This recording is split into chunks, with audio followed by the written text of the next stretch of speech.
जय हिंद दोस्तों, मैं वीर स्वागत करता हूं आप सभी का आपके अपनी यूट्यूब चैनल वीर सर जीएस वाले में। दोस्तों, हम लोग टॉप 30 प्रश्नों को देखेंगे जो कि भूगोल से रिलेटेड होंगे और ये सभी प्रश्न ऐसे प्रश्न हैं जो पिछले सभी एक दिवसीय परीक्षाओं में पूछे जा चुके हैं। मैं भूगोल सहित सभी जीएस के सामान्य अध्ययन के सभी विषयों का बारी बारी से करवाऊंगा। टॉप 30 या टॉप 50 प्रश्न ले करके ये है टॉप 30 प्रश्न का एपिसोड 1। ठीक है दोस्तों, तो इसी प्रकार से रोज़ाना प्रत्येक दिन शाम को 9 बजे मिलेंगे आपको लाइव। तो आप लोग रोज़ाना शाम को 9 बजे जुड़ें और अपनी तैयारी को बेहतर करें। तो चलिए दोस्तों, आगे बढ़ते हैं और आगे चीज़ों को देखते हैं। और आगे बढ़ने से पहले दोस्तों, यदि आपने चैनल को सब्सक्राइब नहीं किया तो चैनल को सब्सक्राइब कीजिए और घंटी को भी दबाइए ताकि आपको नोटिफिकेशन वीडियो के हमेशा प्राप्त होते रहें। चलिए दोस्तों, आगे बढ़ते हैं और प्रश्नों की तरफ देखते हैं।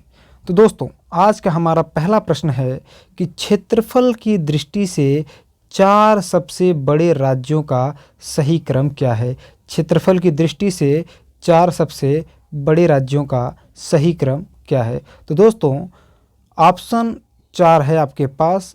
मैं 3 से 5 सेकंड का समय देता हूं, आप लोग उत्तर कीजिए। तो दोस्तों, इसका सही उत्तर होगा ऑप्शन नंबर ए। 4 सबसे बड़े राज्यों का सही क्रम है। सबसे बड़ा राज्य है राजस्थान, फिर है मध्य प्रदेश, तीसरे नंबर पर है महाराष्ट्र और चौथे नंबर पर है उत्तर प्रदेश। चौथे नंबर पर क्या है दोस्तों? उत्तर प्रदेश है। हाँ, अगर जनसंख्या की दृष्टि से पूछता है कि सबसे बड़ा राज्य कौन है, तो जनसंख्या की दृष्टि से सबसे बड़ा राज्य उत्तर प्रदेश और क्षेत्रफल की दृष्टि से सबसे बड़ा राज्य है राजस्थान। ठीक है, आइए अगले प्रश्न की तरफ बढ़ते हैं। दूसरा प्रश्न है। तो दोस्तों, आज का दूसरा प्रश्न आपके सामने है कि भारतीय संघ में कितने केंद्र शासित प्रदेश हैं। भारतीय संघ में कितने केंद्र शासित प्रदेश हैं? तो इसका सही उत्तर है दोस्तों, भारतीय संघ में कुल 8 केंद्र शासित प्रदेश है। कितने? कुल 8 केंद्र शासित प्रदेश हैं।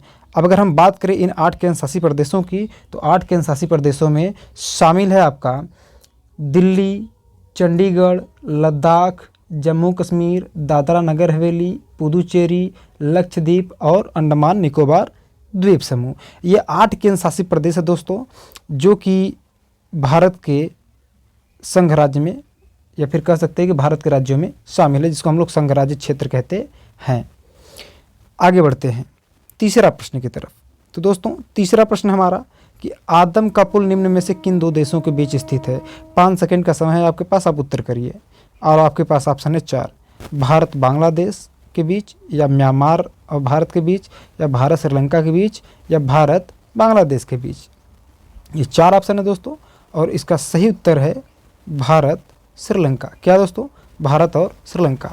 यानी जो आदम का पुल है, जिसको हम लोग कहते हैं राम सेतु। आदम के पुल को किसी और नाम से जानते हैं दोस्तों? आदम के पुल को हम लोग जानते हैं राम सेतु के नाम से। तो दोस्तों, ये जो आदम का पुल है यानी कि राम सेतु है, ये किन 2 देशों के बीच में स्थित है? भारत और श्रीलंका के बीच में स्थित है। किसके? भारत और श्रीलंका के बीच में। ठीक है दोस्तों, आइए आगे बढ़ते हैं अगले प्रश्न की तरफ। आज का हमारा चौथा प्रश्न है कि भारत का अनन्य आर्थिक क्षेत्र विस्तारित है। तो दोस्तों, आपके पास 4 ऑप्शन हैं। 24 समुद्री मील, दूसरा है 200 नॉटिकल मील या 200 समुद्री मील, तीसरा है 12 नॉटिकल मील या 12 समुद्री मील और चौथा है 20 मिलियन वर्ग किलोमीटर में। तो दोस्तों, इसका सही उत्तर आपको बताना है। 3 सेकंड का 5 सेकंड का समय मैं आपको फिर से देता हूं, आप बताइए। चलिए दोस्तों, तो इसका सही उत्तर है ऑप्शन नंबर बी। जो भारत का अनन्य आर्थिक क्षेत्र है वह 200 नॉटिकल मील में यानी 200 समुद्री मील में विस्तारित है। जैसा कि दोस्तों मैं आपको बता दूं कि जो भारत का समुद्री सीमाएं हैं वो 3 क्षेत्रों में विस्तारित है। पहला जो है वो है आधार रेखा से 12 नॉटिकल मील तक। आधार रेखा से कहाँ तक? 12 नॉटिकल मील तक। और दूसरा, जो आधार रेखा से 12 नॉटिकल मील तक, इसका नाम है प्रादेशिक समुद्री सीमा। क्या? प्रादेशिक समुद्री सीमा। जो फिर उसके बाद आधार रेखा से 24 नॉटिकल मील तक आएंगे तो ये कहलाता है अनन्य आर्थिक क्षेत्र या अविच्छिन्न मंडल। आधार रेखा से 12 नॉटिकल मील वाले को कहते हैं प्रादेशिक समुद्री सीमा क्षेत्र, और आधार रेखा से 24 नॉटिकल मील या समुद्री मील को क्या कहते हैं? अविच्छिन्न मंडल या संलग्न क्षेत्र। ठीक, उसके बाद जो तीसरा है जिसको हम लोग क्या कहते हैं? अनन्य आर्थिक क्षेत्र, इसका जो विस्तार है 200 नॉटिकल मील तक में है। कहाँ तक दोस्तों? 200 नॉटिकल मील तक के क्षेत्र में है। तो जो हमारे ऑफलाइन के छात्र और छात्राएं हैं वे हमको ये बताएं कि जो आपका प्रादेशिक समुद्री सीमा यानी 12 नॉटिकल मील, और दूसरा अविच्छिन्न मंडल यानी 24 नॉटिकल मील, तीसरा अनन्य आर्थिक क्षेत्र यानी 200 नॉटिकल मील, इनमें हमने बताया कि भारत को किस किस प्रकार के और कौन कौन से अधिकार दिए गए हैं। उन अधिकारों को आप कमेंट करके हमें ज़रूर बताएं। तब तक हम बढ़ते हैं अगले प्रश्न की तरफ। और आज का हमारा 5वां प्रश्न है कि निम्न में से कौन सा द्वीप भारत और श्रीलंका के मध्य स्थित है। दोस्तों मैं आपको बता दूं कि इसमें जितने भी प्रश्न हैं वे सभी प्रश्न सभी एक दिवसीय परीक्षाओं में पूछे गए हैं, है ना। और यहाँ से प्रश्न पूछने की प्रबल संभावनाएं रहती हैं। और हमने भूगोल विषय का शुरुआत किया हुआ है और भूगोल विषय में शुरुआती प्रश्न भी हमने उठाए हुए हैं जो कि टॉप 30 प्रश्न है जो हमेशा परीक्षाओं में पूछे जाते हैं। तो प्रश्न हमारा क्या है दोस्तों आज का 5वां कि निम्न में कौन सा द्वीप भारत और श्रीलंका के मध्य स्थित है। तो इसका सही उत्तर आपको देना है आपको, और आपके पास समय मिलते हैं 5 सेकेंड का।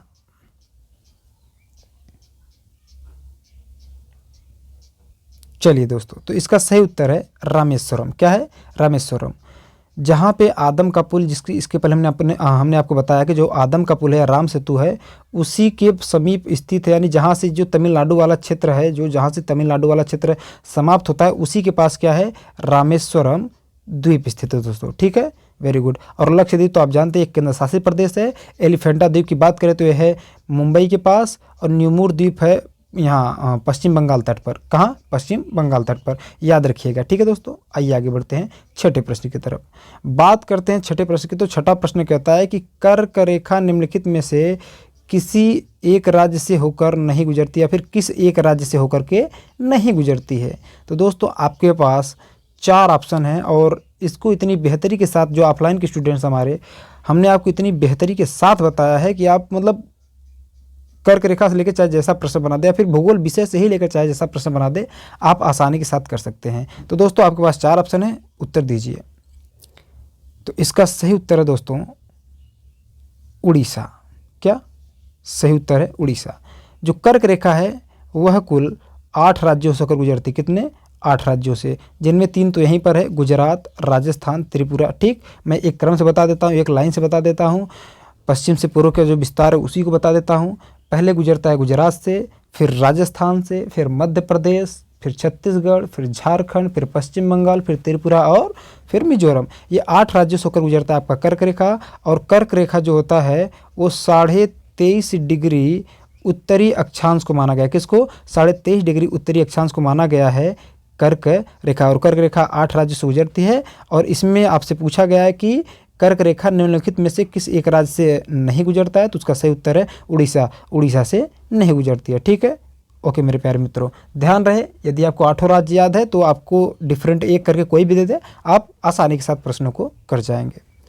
तो हमारा अगला प्रश्न है 7वां, और 7वां प्रश्न कहता है दोस्तों कि भारतीय मानक समय रेखा निम्नलिखित में से किस स्थान के स्थानीय समय को दर्शाता है। देखिए आप पढ़े भी हैं, जानते भी हैं, लेकिन इस प्रश्न को वही कर पाएगा जो बहुत ध्यानपूर्वक चीज़ों को पढ़ा होगा। कह रहा है कि भारतीय मानक समय रेखा निम्नलिखित में से किस स्थान के स्थानीय समय को दर्शाता है। तो दोस्तों अपने आपको बताया हुआ है कि जो भारतीय मानक समय रेखा है वह भारत के कुल कितने राज्यों से गुजरता है? भारत के कुल 5 राज्यों से गुजरता है। अगर हम बात करें वह राज्य कौन कौन से हैं, तो आपका होगा उत्तर प्रदेश, मध्य प्रदेश, उसके साथ ही साथ छत्तीसगढ़ और उड़ीसा और आंध्र प्रदेश। ठीक, ये 5 राज्यों से होकर गुजरता है क्या? भारतीय मानक समय रेखा। और भारतीय मानक समय जो रेखा है ये 82.5 डिग्री, 82 से 1/2 डिग्री पूर्वी देशांतर को माना गया है। किसको? पूर्वी देशांतर को माना गया है। और यह जो है, अब जरा हमको ये बताइए कि जो मैंने आपको नाम लिया उत्तर प्रदेश, उसके बाद मध्य प्रदेश और छत्तीसगढ़, उड़ीसा और आंध्र प्रदेश, बताइए इनमें से आपको 2 राज्यों के शहर दिखाई दे रहे हैं, इलाहाबाद और हैदराबाद। यानी आपको तय है, ये एकदम निश्चित हो चुका है कि आपका जो उत्तर होगा वो इलाहाबाद या हैदराबाद में से कोई एक होगा। तो दोस्तों, और मैंने आपको ये बताया कि उत्तर प्रदेश में कहाँ से गुजरती है भारतीय मानक समय रेखा? इलाहाबाद से गुजरती। कहाँ से? इलाहाबाद से। अगर इलाहाबाद उत्तर में नहीं होता तो सबसे सटीक उत्तर होता मिर्ज़ापुर, जो कि ऑप्शन में नहीं है। ठीक है दोस्तों, क्या इतनी चीज़ें क्लियर है? देखिए जो मैं अतिरिक्त चीज़ों को बोल रहा हूँ उसको भी आप लोग नोट डाउन करते हुए चलिएगा। अगला प्रश्न है 8वां प्रश्न है, कह रहा है कि भारत में सर्वाधिक लंबी समुद्र तटीय सीमा वाला राज्य कौन सा है। इसको इतनी बार परीक्षा में पूछा गया, हालांकि इसको शामिल करने का मन तो नहीं कर रहा था क्योंकि मुझे लगा आप लोगों को पता होगा और वैसे भी पता है, लेकिन फिर भी हमने बता दिया आपको कि इसका सही उत्तर है गुजरात। गुजरात राज्य जो है वह सबसे लंबी तटरेखा वाला राज्य है। अच्छा, अगर दूसरे नंबर पर पूछता है तो दूसरे नंबर पर तमिलनाडु है। क्या है? तमिलनाडु है। अगला प्रश्न हमारा 9वां प्रश्न है कि मरकत द्वीप या एमराल्ड आइलैंड के नाम से कौन सा द्वीप प्रसिद्ध है। तो इसका सही उत्तर है, चलिए पहले मैं आपको 5 सेकेंड का समय दे देता हूँ। 1 2 3 4 5। तो दोस्तों इसका सही उत्तर है अंडमान निकोबार द्वीप। जो अंडमान निकोबार द्वीप है इसी को पहले मरकत द्वीप के नाम से जाना जाता था या एमराल्ड आइलैंड के नाम से जाना जाता था। अभी अंडमान निकोबार द्वीप समूह जो है यह है हिंद महासागर में। जो अंडमान निकोबार द्वीप समूह है, अंडमान मुख्यतः 4 द्वीपों पर स्थित है, उत्तरी अंडमान, मध्य अंडमान, दक्षिणी अंडमान और लिटिल अंडमान। ठीक, उसके बाद जो निकोबार द्वीप है वो मुख्यतः है 3 द्वीपों पर बसा है, जिसको हम लोग कहते हैं कार निकोबार, मध्य निकोबार और ग्रेट निकोबार। तो दोस्तों जो अंडमान है और निकोबार है इसके बीच जो चैनल या जल संधि गुजरती है वह गुजरता है 10 डिग्री चैनल। कई बार आपसे प्रश्न पूछा जाता है कि अंडमान और निकोबार को कौन अलग करता है या फिर अंडमान निकोबार किसके द्वारा अलग होते हैं, तो 10 डिग्री चैनल के द्वारा अलग होते हैं। ठीक है, आइए आगे बढ़ते हैं। अगला प्रश्न हमारा 10वां प्रश्न कहता है कि भारतीय संघ में कुल कितने राज्य है। इसका तो बड़ा सिंपल सा उत्तर है कि 28 राज्य। कितने? 28 राज्य। इससे पहले 29 राज्य थे, लेकिन जम्मू एंड कश्मीर को काट करके जम्मू कश्मीर और लद्दाख 2 केंद्र शासित प्रदेश बना दिए गए। तो 29 राज्य से हट करके कितने राज्य हो गए? 28 राज्य हो गए। ठीक है, आगे बढ़ते हैं 11वें प्रश्न पे। 11वां नहीं है क्या, 12वां डायरेक्ट आ गया, 11वां मिसिंग हो गया होगा। आते 12वें प्रश्न पर। कह रहा है कि कोचीन का जुड़वा नगर निम्नलिखित में से कौन है। देखिए ये भी प्रश्न पूछा गया, इसीलिए इसको हमने शामिल किया हुआ है। तो इसका सही उत्तर है दोस्तों एर्नाकुलम। एर्नाकुलम को कोचीन का जुड़वा नगर के नाम से जानते हैं। आइए 13वां प्रश्न कह रहा है कि क्षेत्रफल की दृष्टि से देश के 3 सबसे छोटे राज्यों का आरोही क्रम का मतलब होता है बढ़ता हुआ क्रम और अवरोही क्रम का मतलब होता है घटता हुआ क्रम। यानी कह रहा है कि आरोही क्रम यानी जो सबसे छोटा होगा फिर उससे बड़ा फिर उससे बड़ा। कह रहा है कि 3 सबसे छोटे राज्यों का आरोही क्रम कौन सा है। तो इसका सही उत्तर है, मैं आपको 5 सेकेंड का समय दे रहा हूँ, जरा आप लोग बताएं। चलिए मैं बता देता हूँ। तो इसका सही उत्तर है गोवा, सिक्किम और त्रिपुरा। तो दोस्तों भारत का सबसे छोटा राज्य, क्षेत्रफल की दृष्टि से मैं कह रहा हूँ ना, अगर जनसंख्या की दृष्टि से कहता तो सबसे छोटा राज्य सिक्किम हो जाता है, लेकिन यह क्षेत्रफल की दृष्टि से कह रहा है। तो क्षेत्रफल की दृष्टि से सबसे छोटा राज्य है गोवा, फिर उसके बाद है सिक्किम, फिर उसके बाद है त्रिपुरा। ठीक है दोस्तों, आइए आगे बढ़ते हैं। अगला प्रश्न 14वां कह रहा है कि भारत के किस राज्य की सीमा बांग्लादेश से नहीं लगती है। तो भाई ये तो तय रहता है कि भारत के पड़ोसी देशों से प्रश्न पूछेगा और यहाँ पर वैसा ही प्रश्न आपके सामने है। तो ज़रा बताइए कि भारत के किस राज्य की सीमा बांग्लादेश से नहीं लगती है। तो दोस्तों इसका सही उत्तर है मणिपुर। मणिपुर देखेंगे तो मणिपुर म्यांमार से सटा हुआ है, ठीक है, लेकिन बांग्लादेश से नहीं। बांग्लादेश से कुल सटते हैं 5 राज्य और उन 5 राज्यों में मिजोरम, त्रिपुरा, मेघालय तो शामिल है। इसके साथ साथ असम और पश्चिम बंगाल भी शामिल है। ठीक, असम, पश्चिम बंगाल, मिजोरम, त्रिपुरा और मेघालय, ये 5 राज्य हैं जो बांग्लादेश के साथ सीमा साझा करते हैं। ठीक, अगला क्वेश्चन है 15वां, कह रहे कि क्षेत्रफल की दृष्टि से सबसे छोटा केंद्र शासित प्रदेश है। तो कई बार आपसे ये प्रश्न पूछे जाते हैं। तो दोस्तों क्षेत्रफल की दृष्टि से सबसे छोटा जो केंद्र शासित प्रदेश है वो है लक्षद्वीप। कौन सा है?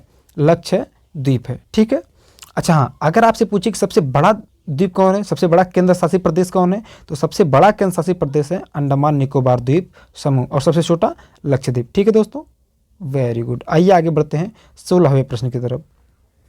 देखिए दोस्तों, एक बार फिर से आप सभी से आग्रह है कि जो लोग चैनल को सब्सक्राइब नहीं किए हैं वो चैनल को सब्सक्राइब कर लें और तथा जो घंटी है घंटी को भी दबा दें ताकि जो वीडियो का नोटिफिकेशन आपको मिलता रहे। वैसे अब रोज़ाना शाम को 9 बजे, कितने बजे? रोज़ाना शाम को 9 बजे मैं आपको लाइव मिलूँगा 30 प्रश्नों के साथ, तो इसको मिस ना करें। इसमें भी सभी प्रश्न शामिल रहेंगे जो पीछे पूछे गए, ठीक है। और यदि अगर आप लोगों की अलग से डिमांड होती तो मैं उसको भी पूरा करने का प्रयत्न करूँगा, ठीक। तो दोस्तों 16वां प्रश्न कह रहा है कि जनसंख्या तथा क्षेत्रफल की दृष्टि से भारत का विश्व में कौन सा स्थान है। पहले कह रहा है कि जनसंख्या की दृष्टि से कौन सा स्थान है, और क्या कह रहा है दूसरे नंबर पे, क्षेत्रफल की दृष्टि से कौन सा स्थान है। तो दोस्तों जनसंख्या की दृष्टि से तो भारत दूसरे स्थान पर है, ठीक, और क्षेत्रफल की दृष्टि से है 7वें स्थान पर। इसका कौन सा उत्तर सही होगा, ऑप्शन नंबर सी सही होगा। कौन सा, ऑप्शन नंबर सी। क्षेत्रफल की दृष्टि से दूसरे नंबर पे है, और जनसंख्या की सॉरी जनसंख्या की दृष्टि से दूसरे नंबर पे और क्षेत्रफल की दृष्टि से 7वें नंबर पर है। अगर अभी हम बात करें, अभी हाल ही में रिपोर्ट आया है कि भारत की जनसंख्या कितना है, तो भारत की जनसंख्या हो गई है 142.86 मिलियन। आप सोचिए कि 142.86 करोड़ हुआ है, 142.86 करोड़ हो गया जनसंख्या, और इसी के साथ भारत पहुंच गया है नंबर पहले पर, प्रथम देश पर, है ना। यानी कि भारत ऐसा प्रथम देश हो गया है जिसकी जनसंख्या क्या है, सर्वाधिक है ना। केवल जनसंख्या में ही है, बाकी चीज़ों में तो अभी नील पड़ी हुई है। देखते हैं, अभी भारत की जो मीडिया का हाल ही में रिपोर्ट आया था 161वां नंबर पर खिसक के चला गया है ना। तो देश का क्या होगा, जो भारत का जो चौथा लोकतंत्र का स्तंभ कहलाता है, कि लोकतंत्र का चौथा स्तंभ है मीडिया, इसका तो ये हाल है। चलिए देखते हैं 17वां प्रश्न क्या कहता है। 17वां प्रश्न कह रहा है कि हिंद महासागर के तट स्थित देशों में सर्वाधिक तट लंबाई वाला देश कौन सा है। तो दोस्तों इसका सबसे सटीक उत्तर है भारत, क्योंकि हिंद महासागर के से या फिर हिंद महासागर से जितने भी देश सटे हुए हैं उनमें सबसे ज़्यादा तट वाला देश कौन सा है, भारत है। और भारत कुल कितना तट लगता है, भारत का कितना लंबाई है, 7516 किलोमीटर। कितना दोस्तों, 7516 किलोमीटर, ठीक है। 18वां प्रश्न है कि निम्न में किस राज्य की सीमा से अधिकतम संख्या में अन्य राज्यों की सीमा छूती है। देखिए क्या कह रहा है, ध्यान समझिएगा प्रश्न को तभी कर पाएंगे। कह रहा है कि निम्न में किस राज्य की सीमा से अधिकतम संख्या में अन्य राज्यों की सीमा छूती है। इसका सही उत्तर है उत्तर प्रदेश। यानी उत्तर प्रदेश की राज्य की जो सीमा है वह अधिकतम संख्या में अन्य राज्यों की सीमा को छूती है। अब अगर बात किया जाए कि उत्तर प्रदेश कितने राज्यों की सीमा को छूती है, तो 8 राज्यों की सीमाओं से लगती है तथा एक केंद्र शासित प्रदेश, और दोनों को मिलाकर कितना हो जाएगा, 9, ठीक है। तो उत्तर प्रदेश सर्वाधिक राज्यों के साथ सीमा साझा करती है। अगर पूछा जाए कितने राज्यों का, तो 8 राज्यों के साथ, और एक केंद्र शासित प्रदेश दिल्ली के साथ साझा करती है, ठीक है। अब आपको उत्तर ये करना है कि उत्तर प्रदेश जो 8 राज्यों के साथ सीमा साझा करती है, वे 8 राज्य कौन कौन से हैं, आप लोग कमेंट करके ज़रूर बताएं। अगला प्रश्न है, मैक-मोहन रेखा निम्नलिखित में से किन 2 देशों को अलग करती है। मैक-मोहन रेखा, तो दोस्तों इसका सही उत्तर है भारत और बताइए। चलिए 5 सेकंड समय दे रहे हैं, बताइए मैक-मोहन रेखा निम्नलिखित में से किन 2 देशों को अलग करती है। तो दोस्तों इसका सही उत्तर है भारत और चीन। देखिए भारत और चीन के बीच जो सीमा रेखा साझा करता है या फिर सीमा रेखा को डिवाइड करता है, उसका नाम है मैक-मोहन रेखा। इस रेखा का जो, यानी या कह सकते हैं कि इस सीमा का जो निर्धारण किया था वो हेनरी मैक-मोहन ने किया था, इसीलिए उन्हीं के नाम पर क्या रख दिया गया, मैक-मोहन रेखा। दोस्तों अगर आप देखेंगे ध्यान से, हालांकि इसमें मैंने मैप को इंक्लूड नहीं किया, अगले वाले वीडियोस में मैप इंक्लूड करके दिखाऊंगा और बताऊंगा भी। जो मैक-मोहन रेखा है वह भारत के अरुणाचल प्रदेश राज्य को ही केवल स्पर्श करता है। भारत का अरुणाचल प्रदेश और चीन के बीच ही सीमा रेखा का कहलाता है मैक-मोहन। और बाकी देखेंगे तो बीच में तो चाइना ऊपर रहता है, बीच में नेपाल और भूटान भी मिल जाता है। तो अगर आपके मन में कन्फ्यूजन है कि जो भारत और चीन के बीच मैक-मोहन रेखा है, तो है कहाँ, किस राज्य के साथ है, तो भारत का अरुणाचल प्रदेश। कौन सा, भारत का अरुणाचल प्रदेश और चीन के बीच सीमा रेखा को क्या कहते हैं, मैक-मोहन रेखा कहते हैं, ठीक है। 20वां प्रश्न है कि लक्षद्वीप समूह कहाँ स्थित है। तो इसका सिंपल सा उत्तर है दोस्तों अरब सागर में। कहाँ पे, अरब सागर में। आइए आगे बढ़ते हैं। 21वां प्रश्न है कि भारतीय भूमि का उत्तरी भाग है या फिर उत्तर भाग है। जैसे मैंने आपको भारत का सबसे उत्तरी भाग या फिर सबसे उत्तरी पॉइंट, सबसे दक्षिणी पॉइंट, सबसे पूर्वी बिंदु, सबसे पश्चिमी बिंदु को हमने बताया हुआ है आपको। तो पूछ रहा है कि भारतीय भूमि का सबसे उत्तरी भाग कौन सा है, फिर सबसे उत्तरी बिंदु कौन सा है। तो इसका सबसे सही उत्तर है दोस्तों इंदिरा कॉल। यहाँ पे कोल नहीं रहेगा, यहाँ पे इस प्रकार से रहेगा कॉल, ठीक है। तो ध्यान रखिएगा भारत का जो सबसे उत्तरी बिंदु, इसका नाम क्या है, इंदिरा कॉल है। ठीक है। अगर बात करें सबसे दक्षिणी बिंदु की तो इंदिरा पॉइंट है जो कि ग्रेट निकोबार द्वीप पर है। अगर आपसे बात करें कि भारत की मुख्य भूमि का सबसे दक्षिणतम बिंदु तो केप केमोरिनिया कन्याकुमारी हो जाएगा। और पूछे कि भारत की सबसे पूर्वी बिंदु, क्या सबसे पूर्वी बिंदु अगर आपसे पूछेगा तो वालांगू या किबिथु हो जाएगा। और सबसे पश्चिमी पूछेगा तो गौर माता या गुहार मोती हो जाएगा। ठीक है। आइए अगले प्रश्न पर बढ़ते हैं 22वें प्रश्न की तरफ। 22वां प्रश्न कहता है कि संपूर्ण विश्व के क्षेत्रफल में भारत की भागीदारी लगभग कितना है। संपूर्ण विश्व के क्षेत्रफल में भारत की भागीदारी लगभग कितना। देखिए जो संपूर्ण विश्व है, जो भूभाग है, अपने आप में कुल कितना कहलाएगा, अपने आप में 100% कहलाएगा। अब अगर बात करें कि 100% में भारत का योगदान कितना है तो आपके पास 4 ऑप्शन है। पहला ऑप्शन है 1.50%, दूसरा ऑप्शन है 2.40%, तीसरा ऑप्शन है 3.50%, चौथा ऑप्शन है 16%। तो दोस्तों इसका सही उत्तर है 2.40%। संपूर्ण विश्व के क्षेत्रफल में भारत की भागीदारी कितनी है, 2.4% है। अगला प्रश्न है 23वां प्रश्न कहता है कि जनसंख्या की दृष्टि से भारतीय संघ का सबसे छोटा राज्य कौन है। ध्यान रखिएगा यहाँ जनसंख्या की दृष्टि से पूछ रहा है। कौन सा, जनसंख्या की दृष्टि से पूछ रहा है। इससे पहले जो मैंने आपको करवाया था वो क्या था, क्षेत्रफल की दृष्टि से। तो क्षेत्रफल की दृष्टि से यदि आपसे पूछता है तो आपका उत्तर हो जाएगा गोवा। लेकिन नहीं, यहाँ पे पूछा क्या है, यहाँ पे आपसे पूछा है कि जनसंख्या की दृष्टि से भारतीय संघ का सबसे छोटा राज्य क्या है। तो आपका इसका सही उत्तर होगा सिक्किम। क्या होगा दोस्तों, इसका सही उत्तर होगा सिक्किम। ठीक है। आइए आगे बढ़ते हैं 24वें प्रश्न की तरफ। 24वां प्रश्न कहता है कि क्षेत्रफल की दृष्टि से भारत का सबसे बड़ा जिला कौन सा है। चलिए उत्तर कीजिए दोस्तों कि क्षेत्रफल की दृष्टि से भारत का सबसे बड़ा जिला कौन सा है। और आपको मिलते हैं कुल 5 सेकेंड का समय, बताइए।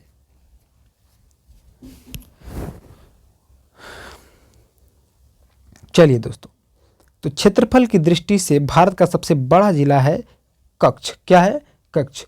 आपके या फिर मैं आपसे एक प्रश्न कर देता हूं कि क्षेत्रफल की दृष्टि से भारत का सबसे छोटा जिला कौन सा है। कौन सा सबसे छोटा जिला कौन सा है, आप लोग उत्तर करके जरूर बताएं। और अगर आपसे पूछता है कि सबसे बड़ा जिला कौन है तो सबसे बड़ा जिला कौन है दोस्तों, कच्छ जिला है। ठीक है। और कच्छ है कहाँ पे, गुजरात तट पे। कहाँ पे है, गुजरात तट पे, यानी एक गुजरात में स्थित है। Clear, very good. 25वें प्रश्न की तरफ आते हैं और 25वां प्रश्न कह रहा है कि निम्नलिखित में से कौन सा देश भारतीय उपमहाद्वीप पर, बोलो क्या, भारतीय उपमहाद्वीप के अंतर्गत शामिल नहीं किया जाता है। देखो हो सकता है कि ये प्रश्न आपको नया लग रहा हो, लेकिन ये भी प्रश्न पूछा गया है। कह रहा है कि निम्नलिखित में से कौन सा भारतीय उपमहाद्वीप के अंतर्गत, कौन सा देश भारतीय उपमहाद्वीप के अंतर्गत सम्मिलित नहीं है। तो सबसे पहले मैं आपको बता दूं कि भारतीय उपमहाद्वीप के अंतर्गत कुल 5 देश आते हैं और उन 5 देशों का नाम सुन लीजिएगा।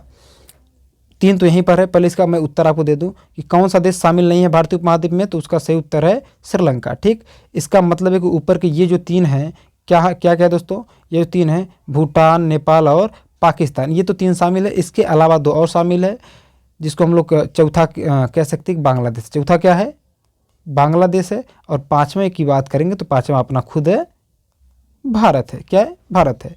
ठीक है। तो भारतीय उपमहाद्वीप में कुल कितने देश है, 5 देश। कौन कौन सा, भूटान, नेपाल, पाकिस्तान, भारत और बांग्लादेश। ठीक, ये 5 देश हैं जो भारतीय उपमहाद्वीप में शामिल हैं। ठीक, तो आइए दोस्तों अगले प्रश्न की तरफ बढ़ते हैं। 26वां प्रश्न। 26वां प्रश्न हमारा हमसे कहता है कि भारत की तटरेखा की कुल लंबाई लगभग कितनी है।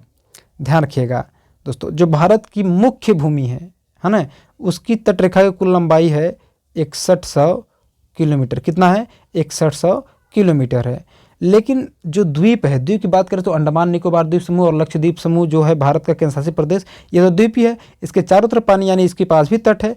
तो अगर आपसे पूछा जाता है कि भारत की तटरेखा की कुल लंबाई कितनी है, तब आपका उत्तर हो जाएगा 7516 किलोमीटर। अभी पीछे हमने बताया अभी आपको। ठीक है, कितना हो जाएगा, 7516। लेकिन अगर कहेगा भारतीय मुख्य भूमि की कुल तटरेखा लंबाई कितनी, जब मुख्य भूमि लगा देगा तो उत्तर कितना हो जाएगा, 6100 किलोमीटर। ठीक, वेरी गुड। तो कुल लंबाई कितनी है, 7516 किलोमीटर। आइए आगे बढ़ते हैं 27वें प्रश्न की तरफ।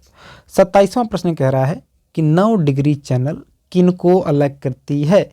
आपके पास 4 ऑप्शन है। पहला ऑप्शन है कि उत्तरी अंडमान और दक्षिणी अंडमान को, या कार निकोबार और ग्रेट निकोबार को, या लक्षद्वीप और मिनी काय को। यहाँ पे और रहेगा, ये गलती से हो गया है, ठीक है, यहाँ पे और रहेगा। चौथा है लिटिल अंडमान और कार निकोबार को। तो ध्यान रखिएगा, जो 9 डिग्री चैनल है वह अलग करती है लक्षद्वीप और मिनी काय को। किसको? लक्षद्वीप और मिनी काय को अलग करती है। और बात करें लिटिल अंडमान और कार निकोबार को, ये इसको अलग करती है 10 डिग्री चैनल। याद आ रहा है, पीछे मैंने बताया कि अंडमान और निकोबार को कौन अलग करता है, तो मैंने वहाँ भी बताया था कि 10 डिग्री चैनल जो है अंडमान निकोबार को अलग करता है। और अगर आपसे पूछे उसमें भी कि अंडमान के जो सबसे दक्षिणी यानी कि लिटिल अंडमान और कार निकोबार को कौन अलग करता है, तो भी उसका सही उत्तर क्या हो जाएगा? 10 डिग्री चैनल होगा। ठीक है दोस्तों, वेरी गुड। 28वें प्रश्न की तरफ आते हैं। 28वां प्रश्न कह रहा है कि निम्नलिखित में से कौन सी सीमा भारत से नहीं लगती है? अब जरा हमको ये बताइए, आपके पास कुल ये नीचे 4 देश दिए गए हैं। इन 4 देशों में आपको ये बताना है कि निम्नलिखित में या फिर कौन सा देश ऐसा है जिसकी सीमा भारत से नहीं लगती है। तो बताइए दोस्तों। तो 5 सेकंड का आपको मैं समय दे रहा हूँ, जरा सा आप उत्तर करके मुझे बताएं। तो दोस्तों इसका सही उत्तर है श्रीलंका। देखिए, श्रीलंका भारत का पड़ोसी देश नहीं है। अगर पड़ोसी देश होता तो जरूर सरता। श्रीलंका भारत का पड़ोसी देश है, लेकिन कैसा है? द्वीपीय है। तो ध्यान रखिएगा, भारत के 2 पड़ोसी द्वीपीय देश हैं। एक तो श्रीलंका हो गया, दूसरा मालदीव हो गया। श्रीलंका और मालदीव 2 ऐसे देश हैं, भारत के पड़ोसी ऐसे देश हैं जो कि द्वीपीय देश है। ठीक है ना, वेरी गुड। आगे हम बात करते हैं अगले प्रश्न की तरफ, यानी 29वें प्रश्न की। 29वां प्रश्न कहता है कि भारत के किस प्रदेश की सीमाएं 3 देशों से क्रमशः, कौन कौन सा देश है? नेपाल, भूटान और चाइना। नेपाल, भूटान और चाइना। कह रहा है कि भारत के किस प्रदेश की सीमाएं 3 देशों के साथ क्रमशः, यानी कि नेपाल, भूटान, चीन से मिलती है। तो बताइए, नेपाल से भी मिलती है, भूटान से भी मिलती है, तो चीन से भी मिलती है। इन तीनों ही देशों के साथ कौन सा भारतीय राज्य सीमा साझा करता है? तो उसका सही उत्तर है, पहले 5 सेकंड आप समय लीजिए और मुझे उत्तर कीजिए। आप सभी जन प्लीज़। ओके, चलिए। तो इसका सही उत्तर दोस्तों ऑप्शन नंबर डी, सिक्किम। जो सिक्किम है, एक तरफ भूटान से, एक तरफ बांग्लादेश से और ऊपर से चाइना से सटा हुआ है। या हमने एक गलती किया है कि मैं यहाँ पे मैप को इंक्लूड नहीं किया हुआ हूँ। ठीक है, अगले बारी से मैं यहाँ पे मैप को इंक्लूड करूँगा, यानी कल वाली क्लास में मैं यहाँ पे मैप को भी इंक्लूड करके चलूँगा। ठीक है दोस्तों, वेरी गुड। आइए अगले प्रश्न की तरफ बढ़ते हैं। 30वां प्रश्न। और 30वां प्रश्न कहता है कि भारत का प्रादेशिक जल फैला है, और मैंने इसको बीच में ही बताया था जहां पूछा था कि अनन्य आर्थिक क्षेत्र विस्तारित है कितना पे, है ना, तो वहीं पे मैंने प्रादेशिक को बताया था। तो दोस्तों मैंने आपको बताया कि जो भारत का समुद्री सीमा क्षेत्र है वो कितने भाग में बटा हुआ है? 3 भाग में। पहले को कहते हैं प्रादेशिक समुद्री सीमा, जिसकी कुल दूरी कितनी है? आधार रेखा से 12 समुद्री मील तक। दूसरा है दूसरा है अविच्छिन्न मंडल या संलग्न क्षेत्र, जिसकी कुल दूरी है 24 नॉटिकल मील तक। और तीसरा है अनन्य आर्थिक क्षेत्र, जिसकी कुल दूरी है 200 नॉटिकल मील, है ना। तो यहाँ पे आपसे पूछा कि इसका प्रादेशिक का, तो दोस्तों प्रादेशिक का जो है सही उत्तर होगा 12 समुद्री मील। क्या होगा? 12 समुद्री मील होगा। ठीक है दोस्तों, वेरी गुड। तो ये रहे आज के हमारे 30 प्रश्न। और प्रश्न कैसा लगा आपको, वीडियो कैसा लगा, अपना फीडबैक हमें कमेंट बॉक्स में ज़रूर बताएं, ज़रूर से ज़रूर बताएं। और एक बार अंतिम में जाते जाते मैं आपसे फिर से कह देना चाहता हूं कि जो लोग चैनल को सब्सक्राइब नहीं किए वो लोग चैनल को सब्सक्राइब ज़रूर करें, और साथ ही साथ घंटे को ज़रूर दबाएं। और हाँ, महत्वपूर्ण बात, अपने दोस्तों के साथ शेयर ज़रूर करें। हालांकि मैं शुरुआत में नहीं बोला, लेकिन मैं आज बोल दे रहा, मैं कल शुरुआत में ही बोलूँगा कि अपने दोस्तों को भेजिए और उनको साथ में आने के लिए कहिए। ठीक है, तो मिलते हैं कल, तब तक के लिए बस करते हैं। और आज के लिए इतने पर ही धन्यवाद। जय हिंद, जय भारत।